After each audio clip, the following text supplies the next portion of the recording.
This is Berzerk. It's a video game developed and produced by Stern Electronics in 1980, and it's actually a pretty good game. But terrifyingly, it's also claimed to be responsible for the deaths of 3 people in the 1980s, drawing spine-chilling parallels to the urban legend that is Polybius. So the question is, are there any truth to these stories?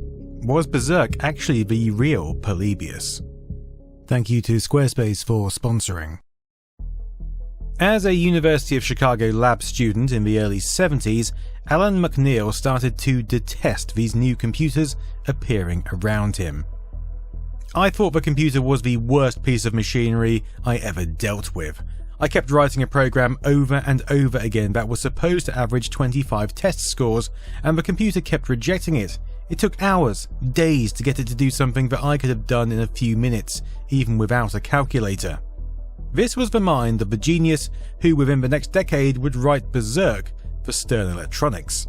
This turnaround was down to Plato, the university's giant instruction computer, a computer that was capable of running a variety of games, albeit crude ones. These games hooked McNeil, and after college he went from a computer store manager job to working at Bally Manufacturing, and then, in 1979, Stern Electronics. What McNeil found easiest in this world of computers was developing creative concepts. He'd already worked on programming games like Boot Hill and Seawolf 2, but his creative efforts had been turned down at Bally. Stern, though, were more than happy for him to work on all aspects of what would become Berzerk. The first prototype was created on a Tektronix development system and influenced by the game Chase, but the concept and title were borrowed from Fred Saberhagen's series Berzerker, a set of novels depicting robot war machines that are out to kill all biological life forms. The Berzerkers are massive, intelligent war machines created by a now extinct alien race. These machines have only one directive: exterminate all biological life which they consider a threat. After wiping out their creators, the Berzerkers spread across the galaxy, continuing their genocidal mission. A good start then. McNeil wanted the average Berzerk game to last 3 minutes. 3 frantic minutes, just like your mum got. In the early builds, the robots moved too quickly, making the game far too difficult, even with just 6 robots. At this stage, the average game time was 6 seconds. He adjusted their speed, lowered the number of bullets, and implemented a random seed generator based around the character's X and Y coordinates. To make the experience feel immersive, pinball-like sounds were also swapped out for speech-synthesized warnings, threats, and insults from those robots. Along with the robots, the character Evil Otto was created, a manically bouncing happy face designed to stop you lingering in each room, a design that McNeil admitted as being associated with the phrase "have a nice day," used by people who didn't want you to have a nice day but instead wanted to cover themselves in fake righteousness. So I showed it like it was: have a nice day while I beat you to death. All of these elements then seem terrifying. Various outlets would actually take McNeil's words and snippets of information and spin the game as being evil and violent. You know the types. They didn't want the game anywhere near their kids, influencing their pure minds. But in fact, early testing of the game did prove some of this violence. Early test models had large joysticks which had to be replaced by a standard 1-inch high Wilco model. With the large sticks, gamers would pull down so hard that they would actually tip the cabinet onto themselves. Thankfully, death by this means was fixed before the cabinets left the warehouse. In November 1980, the machines first started rolling out. Local arcades in the Chicago area got the first machines, but due to huge success they quickly spread across North America. However, it didn't seem to take long before those visions of horror became true.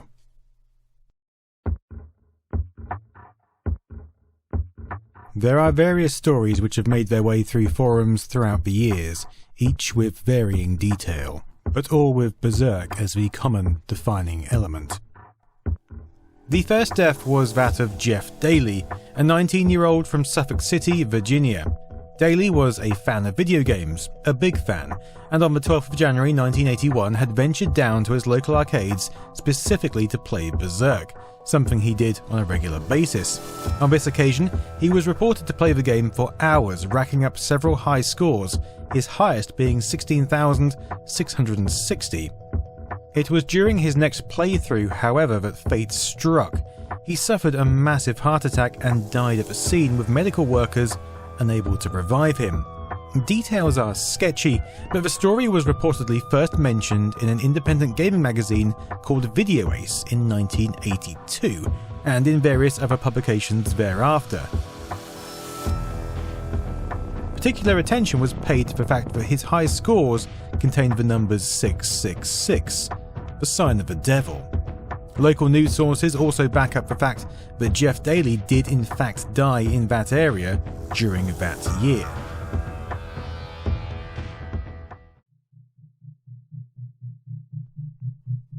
With the second death, we're afforded many more details. It occurred in Calumet City, Illinois, specifically at 674 River Oaks Drive. This was the location of the renowned Friar Tuck's Game Room, a medieval-themed arcade that had opened in February 1982. This new project was the brainchild of Tom Blankley, a realty professional who started the business to get into the River Oaks shopping plaza. However, he quickly realised that the arcade business required a lot more attention than he expected, and he turned his full attention to it. Friar Tuck's quickly became the hangout for a lot of kids in South Chicago, especially on weekends when it was pretty much packed out. One regular was 18-year-old Peter Bukowski, who started frequenting the arcade almost immediately. One of the games that he was drawn to was Berzerk. Although a dark machine with images reminiscent of Battlestar Galactica's Cylons on the side, it was brightly lit and had a compelling attract sequence. With Stern Electronics also local to the Chicago area, it had been installed in the arcade from the go. Peter then would regularly visit, pop in a Friar Tuck's token, and try to beat his previous high scores. He had only been visiting the arcade a couple of months when, on a cold and unusually snowy Saturday evening on the 3rd of April 1982, Bukowski took a 4-mile walk, visiting his girlfriend and a couple of friends, before they swung by Friar Tuck's. Once inside, he grabbed a pot of coins and began to play Berzerk. According to the owner of Friar Tuck's, Bukowski had already racked up 2 high scores when he turned around, felt a sharp pain, and collapsed to the floor. His friends instantly alerted staff, and an ambulance was called that took him directly to Indiana Hospital. Sadly, Peter Bukowski would die before he ever received any treatment, leading to a profound loss among his friends and family. The next day, newspapers were loaded with headlines such as "Teen Killed by Video Game." It was up to Deputy Lake County Coroner Mark Allen to investigate, who passed his comments onto the local media. The possibility that Peter Bukowski died earlier this month as a direct result of stress caused by the game was investigated, but we don't want to say yes or no whether the video game represents enough exertion to have brought on the attack. It seemed that within the space of just 2 years, Berzerk had potentially been associated with the deaths of 2 teenagers. Shortly after the incident, camera crews descended upon Friar Tuck's to interview players, with the owner commenting, "I don't like this kind of publicity. I expected it to hurt business, but if anything, business has been up." Thankfully, for the next 6 years, there were no further reports. That is until Sunday the 20th of March, 1988, when Edward Clark Jr., another teenager aged 17, would also walk into Friar Tuck's game room, play Berzerk, and shortly after, also meet his demise. But before we step back into there, let's step into sponsor, SqSp.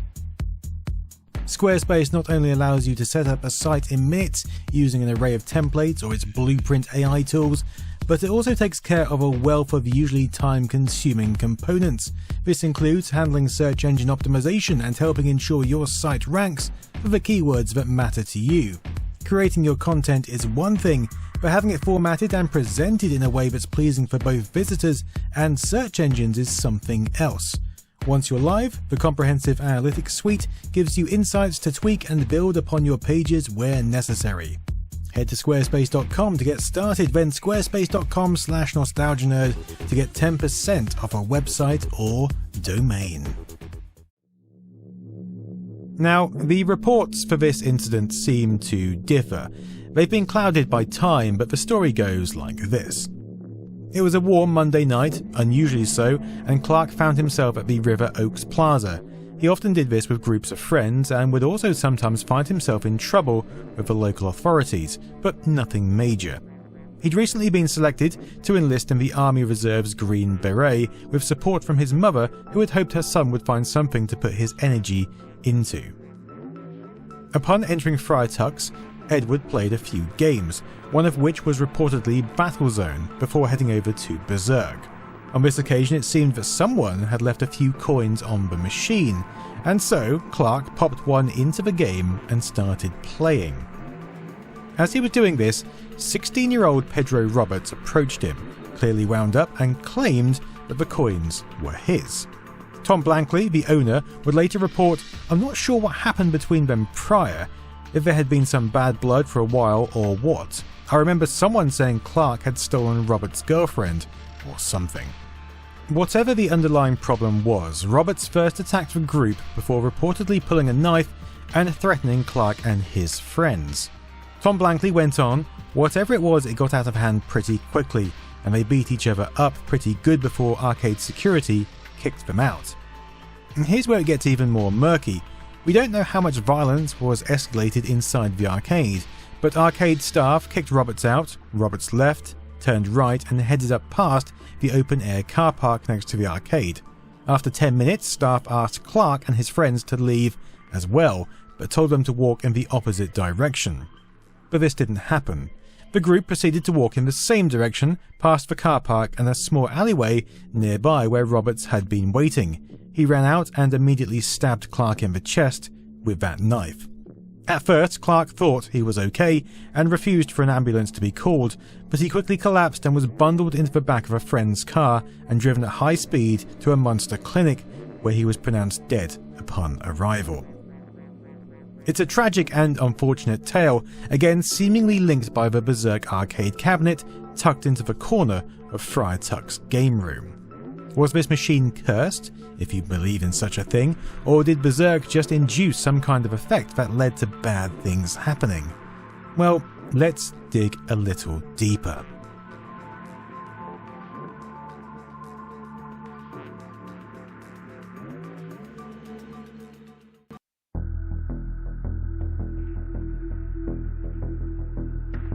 Despite being second in the timeline, it seems to have been Bukowski's death that was widely reported first. Like most stories, it was twisted and revised as it jumped from place to place, but we can look at the facts based on reports at the time. Initial reports, such as this one from The Times, dated the 7th of April 1982, grasp at straws. It details how Calumet City Fire Chief Charles Riley said the first paramedics at the scene realised they were dealing with a massive coronary. Also stating, a friend of Bukowski's told paramedics he was playing a game with him. He turned to talk to him and saw him lying on the floor. At this point, the cause of death was speculated to be SADS, the little-known sudden adult death syndrome, similar to sudden infant death syndrome. But if we look at the Buffalo News on the 27th of April 1982, we find the headline reported by the Chicago Tribune, "Youth's Death Linked to Stress of Video Game." Crown Point, Indiana. An 18-year-old suburban Chicago youth died of a heart attack whilst playing a video game, a coroner ruled on Monday. Deputy Coroner Mark Allen said the possibility that Peter Bukowski of South Holland died April the 3rd as a direct result of stress caused by the game was investigated, but we don't want to say yes or no whether the video game represents enough exertion to have brought on the attack. Dr. Robert Elliott of the University of Nebraska released a study this month saying video games can be hazardous to people who may be susceptible to heart disease. Dr. Allen is going to forward the autopsy results to Dr. Elliott for comparison with Dr. Elliott's test results. This study observed over 1,000 patients playing various games, including Pong. It states, "We have had heart rate increases of 60 beats per minute and blood pressures as high as 220 within 1 minute of starting a computer game." However, Dr. Elliott had no comment to make on the Bukowski case. The news report continues. The official cause of young Bukowski's death is a heart attack brought on by a myocardial inflammation. Dr. Allen said the inflammation, a scarring of the heart tissue, was something the youth would have had prior to playing the game. Despite some corners of the media sensationalizing while simultaneously villainizing video games, it seems then that myocarditis, which Bukowski must have had prior, was the main cause at play here. How and what caused this in the first place is unknown, but it could be seen how the harsh weather, which is confirmed by reports that day, combined with the physical exertion of getting to the arcade beforehand, could have contributed to his death. However, in an article for Video Games magazine in October 1982, it was stated that Allen said though the autopsy found unsuspected scar tissue on Peter's heart that was at least 2 weeks old, Allen believes it's possible that the stress of the game triggered the attack in Peter's weakened heart. Going on to say, Peter could have died in a number of stressful situations. We once had a boy who had a heart attack while studying for an exam. It just happened that he died in front of a video game. This is an important article, and it's also the first full story on the situation that actually mentions Berzerk, written by Stephen Kiesling. There had been mentions of Berzerk in the press previously, but the actual reason it's mentioned is because an electrical safety test was conducted to rule out that cause of death. Despite official reports and the coroner ruling out Berzerk as the problem, it was the press who really started pointing their fingers at the game. Even the more balanced news sources didn't want to rule it out. An 18-year-old youth suffered a heart attack and died while playing the video game Berzerk in a Calumet City arcade, but coroner's officials would not blame stress for the attack. So Berzerk is both indirectly blamed and not blamed at all. So how about we look into the case of Jeff Dailey to see if that clarifies matters.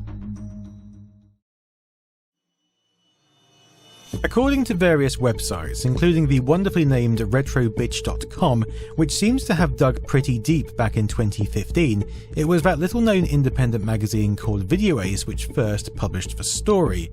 But this was after Video Games magazine published their article in October 1982. However, this article itself notes that Video Ace only released 2 issues in 1981 before going defunct, which kind of ruins the timeline. In addition, I can't find any reference or indication that a magazine called Video Ace even existed around that time, which isn't to say it didn't, I just can't corroborate it. The first instance I can find of Jeff Dailey's case is actually a Usenet post from the 24th of August 2002. Here, Sir Lancelot writes, "I understand that one person died because of an electrical fault in the machine rather from fright." Whilst soon goes on to quote a classicgaming.com article whose earliest save in archive.org is the 26th of November 2002. This review of Berzerk states, Berzerk is a game that strains the nerves. This became frighteningly apparent in 1981 when 19-year-old Jeff Dailey died of a heart attack after an intense Berzerk session. The following year, an 18-year-old named Peter Bukowski suffered a fatal coronary after attaining 2 Berzerk high scores in succession. Berzerk will always carry the unfortunate distinction of being the first arcade game to get blamed for killing a person outside of the video screen.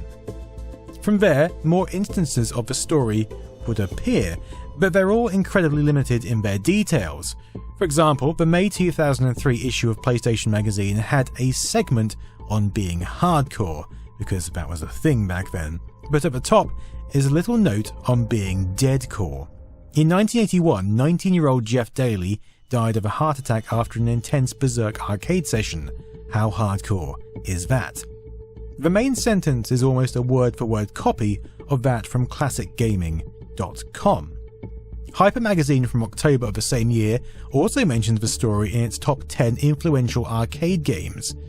The game is the cause of the first documented arcade death, where after obtaining a high score, 19-year-old Jeff Dailey died of a massive heart attack. Okay, so we get a little more information this time, nothing concrete, but apparently Jeff now obtained a high score whilst playing Berzerk. Peter Bukowski's story is also then mentioned. In March 2004, PC Zone went on to place Berzerk at 32 in its top 100 controversial games. In January 1981, 19-year-old Jeff Dailey died of a massive coronary after playing the hectic and increasingly challenging game. More than a year later, in October 1982, 18-year-old Peter Bukowski keeled over after about 15 minutes on Berzerk, having made the high score list twice, and was dead within 30 minutes, having suffered a heart attack. The autopsy revealed scar tissue on Bukowski's heart, which the coroner believed would have been from the prolonged stress of playing the game. Now, here we have further irregularities. Jeff Dailey's tale is just a copy of the original sentence with added exciting words, whereas Bukowski now apparently not only made the high score list twice, but his scar tissue was apparently now directly from the prolonged stress of playing the game. We can explain the high score claim, as that came from Video Games magazine, a claim which is originally without source but sometimes quoted as being from the owner of the arcade, but again I can't find any corroboration for that. But the scar tissue being because of the game, well, that's just plain false. This then is the wonderful world of media sensationalizing, for stirring things up to make it more compelling for the reader. We all do it, I'm sure I've done it, even in some of my videos, but this is how reality gets warped and facts become, well, nonsense. You'll also note that the now incorrectly spelt Bukowski now died in October 1982 rather than April, probably because that Video Game magazine article came out in October 1982 and that was the key source of reference. We'll come back to that later. We don't know what the true genesis for the Dailey story was, but there is also no evidence that anyone was talking about it until the now defunct ClassicGaming.com wrote about it, suggesting that this is perhaps the genesis point for everything that followed. The Jeff Dailey story would continue to appear in various books and media, often alongside Bukowski, with each slightly warping the facts in a different direction until it got here. ArcadeHistory.com. Arcade History is a website whose first capture was on the 5th of August 2003, where it appears to have been set up by an Alexis Berzerk. Crawlbots were unable to scrape any usable information until the 16th of August 2004, when it was clearly still a site in construction, with users encouraged to submit games and facts. But it wasn't until the 6th of May 2007 that the site structure became logical enough for an entry to be saved. This means that we can't be entirely sure when this information was added or by who, but we can confirm that on the 30th of October 2007, the Berzerk page now gives this story a terrifying and mysterious edge. In January 1981, Jeff Dailey was the first person to die playing a video game. A 19-year-old Berzerk player died of a massive heart attack right after playing his favourite game. His score was 16,660, a very respectable score but disturbing for obvious reasons. It then goes on to mention the two other incidents. But there are three problems with this high score. The first is that the score hasn't been mentioned in any stories prior to this, that I can find at least. The second is that actually this isn't a huge score to get on Berzerk, especially for a seasoned player who was reportedly playing for hours, far longer than the 3 minutes the game was originally intended for. The third is that, who the hell is seeing their friend die and then going, oh shit, better make a note of his high score now he's copped it? It just doesn't make any sense. None of this makes any sense. It has an air of corruption about it similar to the Polybius story, a video game that was supposed to have appeared in arcades around Portland, Oregon in 1981 and which caused psychoactive and dangerous responses in players. All traces of this game seem to have vanished until it was reported on a coinop.org entry in the year 2000, another site which keeps a record of arcade games and facts about them. The fact that both of these machines seem to hail from the same point in history is strange, and potentially suggests that perhaps Polybius is just a misremembered Berzerk. However, let's stay on track. Jeff Dailey.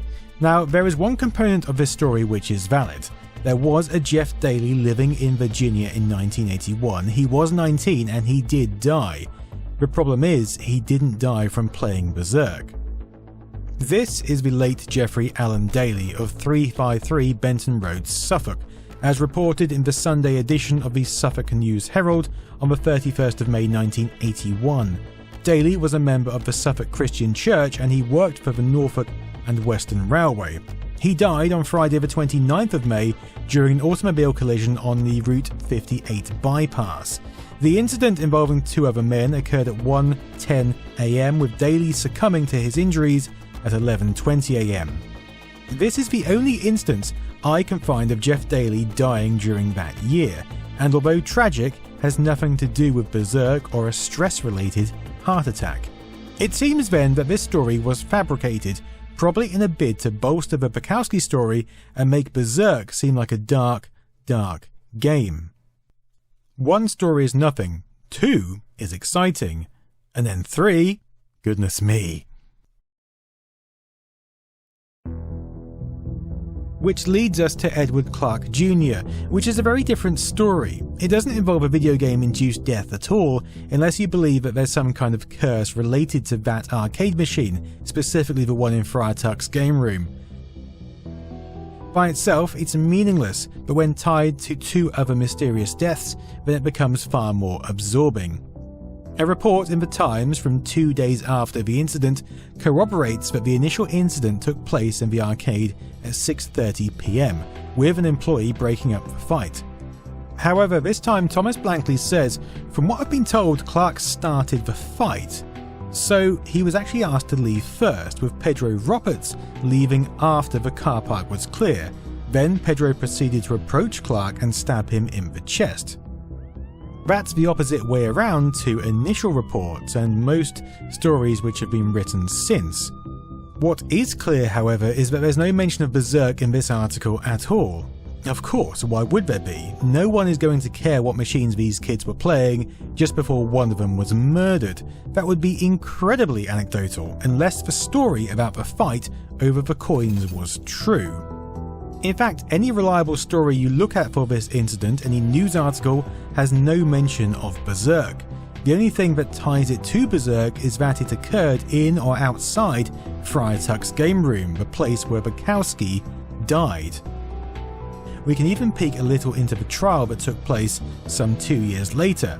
If details are going to appear anywhere, they're going to appear in court. Pedro Roy Roberts would plead guilty to a reduced charge of second-degree murder in the 6th District County Circuit Court. The plea agreement established that Roberts stabbed and killed 17-year-old Edward Clark Jr. in self-defense during a fight at Friar Tuck's game room on March 20th, 1988, meaning that by 1993 he was eligible for parole. According to testimony, Clark stepped into a fight that had broken out in the arcade in defense of a friend and was grabbed from behind by Roberts. The two exchanged punches, then Roberts lunged at him with a knife. The kid was scared and he pulled a knife, public defender Thomas Pendergast said. It's an unfortunate case. The Thornton Fractional High School student died from a stab wound to the chest that lacerated his heart, according to a medical examiner's report. There's no mention of why the fight instigated or that it progressed outside as claimed by Friar Tuck's game room, which is quite interesting, only that Clark had stepped into it. The games in this instance really are largely irrelevant.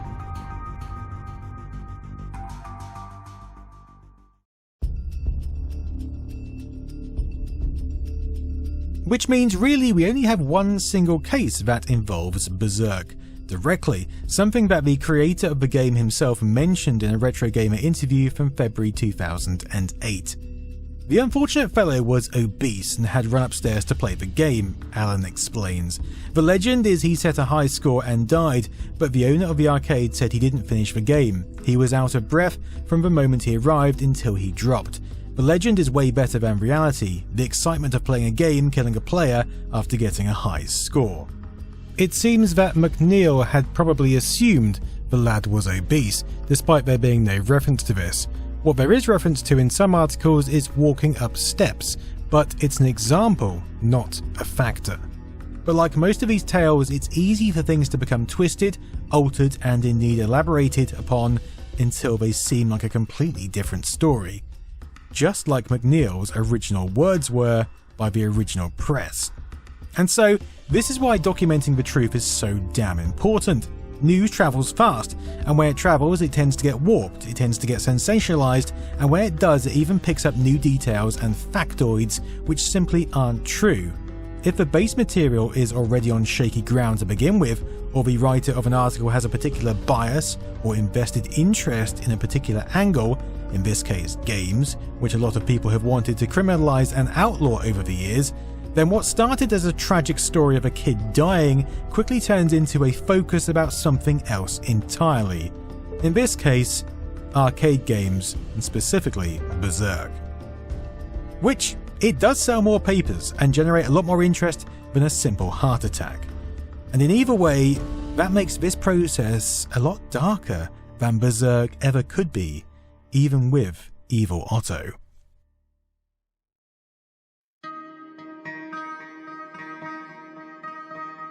So maybe before we close this case, we should revisit the Blips article that most of this palaver stemmed from, the genesis for everything that followed. That article in Video Games, with a big picture of Berzerk that ignited the senses and ultimately made the kids want to go out and play the arcade machine and the adults to condemn it for life. That story was written by Stephen Kiesling, which seems pretty important in itself, so I tracked him down and spoke to him.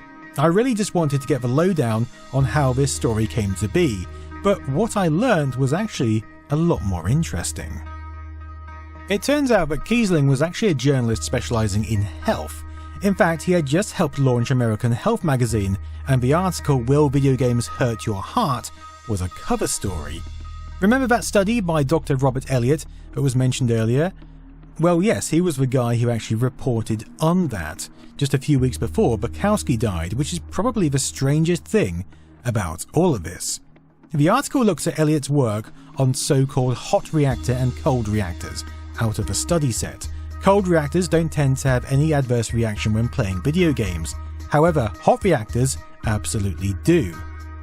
Elliott used Breakout to do stress testing on participants and found that for some subjects their body responds with signs similar to those of an athlete in action, but in seconds rather than minutes, and with no physical action to vent the catecholamines excreted into the bloodstream. This he deemed very bad. The fact that Bukowski literally died weeks after this was published naturally pushed this work into the headlines and shot Kiesling into the spotlight, including a segment on Good Morning America. Off the back of this, Kiesling went on to co-create something called the Atari Aerobics Joystick, designed to combine physical activity with games and sponsored by Suncom. This is actually him in the advert, but by his own admission, it was a total flop. The fact that these two events intersected then is what led Video Games magazine to feature this article by Stephen Kiesling 6 months after the incident, just when Kiesling was developing this new bit of kit. Kiesling told me that he doesn't remember much about this particular article itself, but it was based on available reports and facts at the time. However, he also stated that Video Games magazine added bits in after he wrote it. When he read the print version, he was surprised to find this. It almost seems like adding details such as a high score element into proceedings somehow makes the story more credible or exciting, perhaps by amplifying the point that the gamer must have had an intense session, thereby pointing fingers at the game itself. However, the moment you think about it, just for a second, it feels strange and a little out of place, a familiar theme when digging for the truth. Kiesling also told me that actually Dr. Robert Elliott did think that video games were the next Pearl Harbor and was keen to highlight their risks, although he wasn't allowed to quote that at the time. What it feels like then is that among the population, and especially the media, there was a desire, a want, for video games to be blamed for something, just like they were some 10 years later when Mortal Kombat arrived on the scene. Even in 1982 there were numerous other stories blaming other games for deaths. This is just the one that floated to the top. The media thrives on blame, and it thrives on sensationalism, because it sells. This blame was only ever going to manifest into a story, somehow, somewhere, and in this case it seems like Berzerk was the fall guy. And if you fast forward some 20 years, legends like this still make for compelling stories and they still sell. But that doesn't negate the study, nor does it negate the reporting. So it is actually possible that Berzerk was at least partly responsible for the death of someone in the 80s, but then it's also possible that any other game would have had the same effect. Just look at the blood pressure effects of a one-on-one Pac-Man game in this related article Kiesling wrote a few months later. It's pretty significant. But ultimately, and sadly for the conspiracy theorists, there's nothing really mysterious about Berzerk at all. It's a frantic game, it has interesting and quirky elements, including Evil Otto, but really, it was just in the right or wrong place at the wrong time. But it should be a reminder to all of us to make sure we get enough exercise and don't get too stressed about these little pixels we love so much. Oh, just one more thing. Almost slap bang in the middle between Peter Bukowski's home, Edward Clark Jr.'s home, and Friar Tuck's game room, there happens to be a giant water tower that looks just like the villain in Berzerk, Evil Otto. And also, Friar Tuck's arcade backs directly onto a massive cemetery. Indication of a dark and mysterious force at play, or just media sensationalizing? You decide. Until next time, I've been Nostalgia Nerd. Toodaloo.